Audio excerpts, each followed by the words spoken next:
सिय लखन जन सहित सुहाए अति रुचि राम फल खाए भई विगत श्रम रामो सुखारे भारद्वाज मृदु वचन उचारे। सीता जी लक्ष्मण जी और सेवक ग्रहों सहित श्री रामचंद्र जी ने उन सुंदर मूल फलों को बड़ी रुचि के साथ खाया। थकावट दूर होने से रामचंद्र जी सुखी हो गए। तब भारद्वाज दीन ने उनसे कोमल वचन कहे। आजु सुफल तब तीरथ त्यागो, आजु सुफल जब जोग विरागो, सफल सकल शुभ साधन साजू, राम तुम ही अवलोकत आजू। हे राम, आपका दर्शन करते ही आज मेरा तप तीर्थ सेवन और त्याग सफल हो गया। आज मेरा जब योग और वैराग्य सफल हो गया और आज मेरे संपूर्ण सुख साधनों का समुदाय भी सफल हो गया। लाभ अवधि सुख अवधि ना दूजी, तुमरे दरसास सब पूजी। अब करी कृपा देहूँ बरे हूँ, नीच पद सरसीज सज सनेऊ। लाभ की सीमा और सुख की सीमा प्रभु के दर्शन को छोड़कर दूसरी कुछ भी नहीं है। आपके दर्शन से मेरी सब आशाएं पूर्ण हो गई। अब कृपा करके यह वरदान दीजिए कि आपके चरण कमलों में मेरा स्वाभाविक प्रेम हो। दुआ करम वचन मन छाड़ी चलो, जब लगी जनो ना तुम्हार, तब लगी सुख सपने हो नहीं किए कोटि उपचार। जब तक कर्म वचन और मन से छल छोड़कर मनुष्य आपका दास नहीं हो जाता, तब तक करोड़ों उपाय करने से भी स्वप्न में भी वो सुख नहीं पाता। सुनी मुनि वचन रामु सकुचाने, भाव भक्ति आनंद आघाने, तब रघुबर मुनि सुजासु सुहावा, कोटि भांति कही सब ही सुनावा। मुनि के वचन सुनकर उनकी भाव भक्ति के कारण आनंद से तृप्त हुए भगवान श्री रामचंद्र जी लीला के दृश्य से सकुचा गए। तब अपने शरीर को छिपाते हुए श्री रामचंद्र जी भारद्वाज मुनि को सुंदर सुयश करोड़ों अनेकों प्रकार से कहकर सबको सुनाया।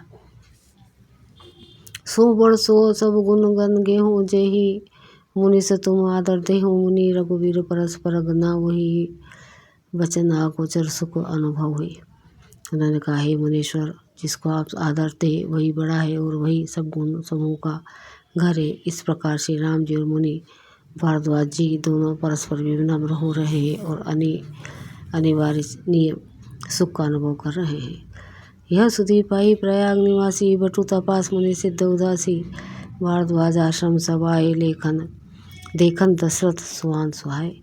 यह श्री राम लक्ष्मण सीता जी के आने की खबर पाकर प्रयाग निवासी ब्रह्मचारी तपस्वी मुनि सिद्ध और उदासी सब श्री दशरथ जी के सुंदर पुत्रों को देखने के लिए भारद्वाज जी के आश्रम पर गए।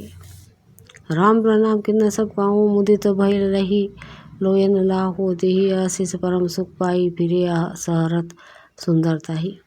श्री रामचंद्र जी ने सब किसी को प्रणाम किया। नेत्रों का लाभ पाकर सब आनंदित हो गए और परम सुख पाकर आशीर्वाद देने लगे। श्री रामचंद्र जी के सौंदर्य की सराहना करते हुए वे लौटे। दोहा राम किन्न विश्राम निशि, प्रातः प्रयाग नहाई। चले सहित सिय लखन जन, मुदित मुनि ही सिरुनाई। श्री राम जी ने रात को वही विश्राम किया और प्रातःकाल प्रयागराज का स्नान करके और प्रसन्नता के साथ मुनि को सिर नवाकर श्री सीता जी लक्ष्मण जी और सेवक ग्रहों के साथ वे चले।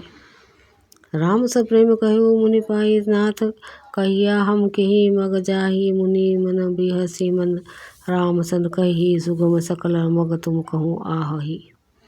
चलते समय बड़े प्रेम से राम जी ने मुनि से कहा, हे नाथ, बताइए हम किस मार्ग से जाएं। मुनि मन में हंसकर श्री राम जी से कहते हैं कि आपके लिए सभी मार्ग सुगम है। साथ लगी मुनि शिष्य बुलाए, सुनी मन मुदित पाश्चाशक आए। सब ने राम पर प्रेम अपारा, सकल कहिए मगो देख हमारा। फिर उनके साथ के लिए मुनि ने शिष्य को बुलाया। साथ जाने की बात सुनते ही चित्त में हर्षित ही कोई 50 शिष्य आ गए। सभी का श्री राम जी पर अपार प्रेम है। सभी कहते हैं कि मार्ग हमारा देखा हुआ है।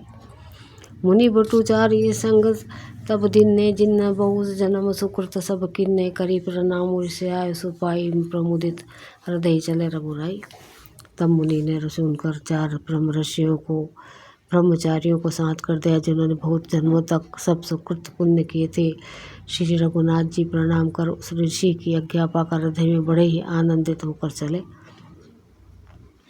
ग्राम निकट जब निकसई जाई, देखी दर्शो नारी नरधाई। हो ही सनात जन्म फल पाई, फिरी दुखित मनो संग पठाई।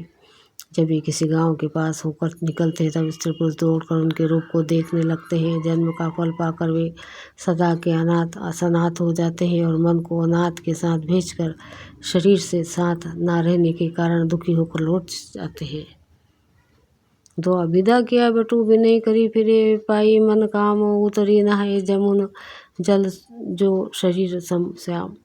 तदनंतर श्री राम जी ने विनती करके चारों ब्रह्मचारी को विदा किया। वे मन चाही वस्तु अनन्य भक्ति पाकर लौटे। यमुना जी के पार उतरकर सबने यमुना जी के जल में स्नान किया जो श्री रामचंद्र जी के शरीर के समान ही श्याम रंग का था।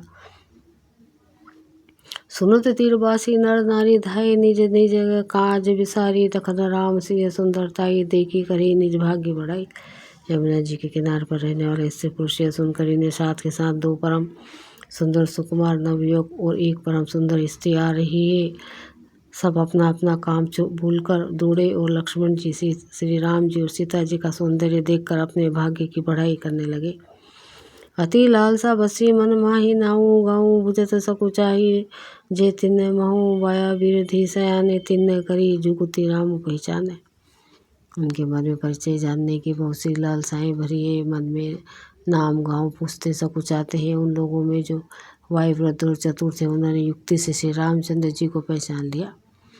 सकल कथा तिन्न सभी सुनाई बनी चले पितु आयुषी पाई सुनी सभी साध सकल पछिताही रानी राय किन्न भल नाही।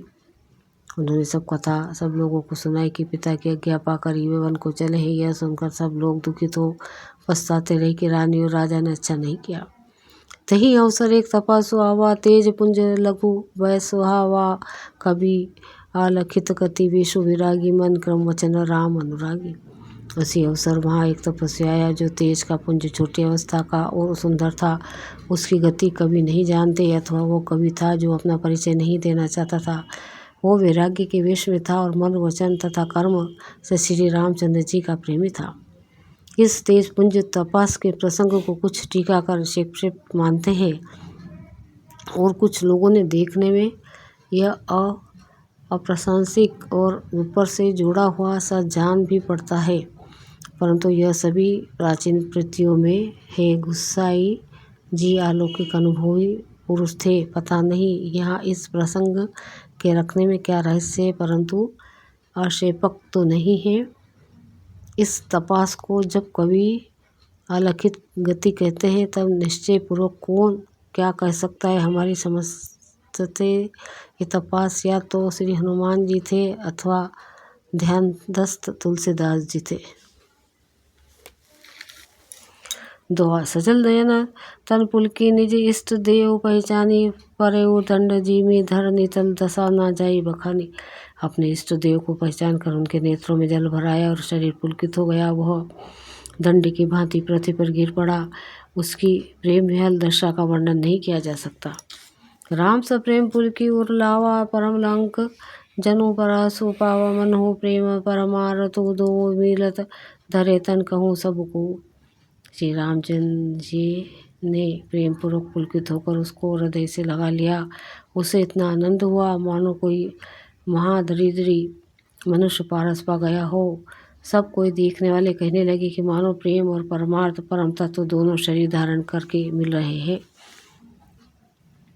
बहुरी लखन पयन सोई लागा लिन उठाई उमगी अनुरागा पुनि सिय चरण धूरी धरी सीसा जननी जनी सीसु दिन्य आशीसा। फिर लक्ष्मण जी के चरणों लगा। उन्होंने प्रेम से उमंग कर उसको उठा लिया। फिर उसने सीता जी की चरण धूलि को अपने सिर पर धारण किया। माता सीता जी ने भी उसको अपना छोटा बच्चा जानकर आशीर्वाद दिया। किन्नी निषाद दंडवते ही मिलई उदित लखी राम सनेही पियत नयन पुट रूप पीयूष मुदित सुहासुनो पाई जिमि भूखा। फिर निषाद राज ने उसको दंडवत किया। श्री रामचंद्र जी का प्रेम जानकर वह उस निषाद से आनंदित होकर मिला। वह तपस्वी अपने नेत्र रूपी दोनों से श्री रामचंद्र जी के सौंदर्य सुधा का पान करने लगा और ऐसा आनंदित हुआ जिससे कोई भूखा आदमी सुंदर भोजन पाकर आनंदित होता है। ते पितु राम मातु कहू सखी कैसे, जिनने पठाए बन बालक ऐसे, राम लखन सिय रूपो निहारी, हो ही सने विकल नर नारी। इधर गांव की स्त्रियां कह रही है कि हे सखी, कहो तो भी माता पिता कैसे हैं जिन्होंने इससे सुंदर सुकुमार बालकों को वन में भेज दिया है। श्री रामचंद्र जी, लक्ष्मण जी और सीता जी के रूप को देखकर सब स्त्री पुरुष स्नेह से व्याकुल हो जाते हैं। तो तब रघुबीर आने के विधि सखी सिखावनो, दिन्ने राम रजाय सो शीस धरी, भवन गवनो ते किन्ने। तब श्री रामचंद्र जी ने सखाओं को अनेकों तरह से घर लौट जाने के लिए कहा, समझाया। श्री रामचंद्र जी की आज्ञा को सिर नवाकर चढ़ाकर उसने अपने घर को गमन किया। पुनि श्री राम लखन कर जोरी, जमुना ही किन्ने प्रणाम बहुरी, चले ससी मुदित दो भाई, रबीता नूजा कई करत बढ़ाई। फिर सीता जी, श्री रामचंद्र जी, लक्ष्मण जी ने हाथ जोड़कर यमुना जी को पुनः प्रणाम किया और सूर्य कन्या यमुना जी की बड़ाई करते हुए सीता जी सहित दोनों भाई प्रसन्नतापूर्वक आगे बढ़े।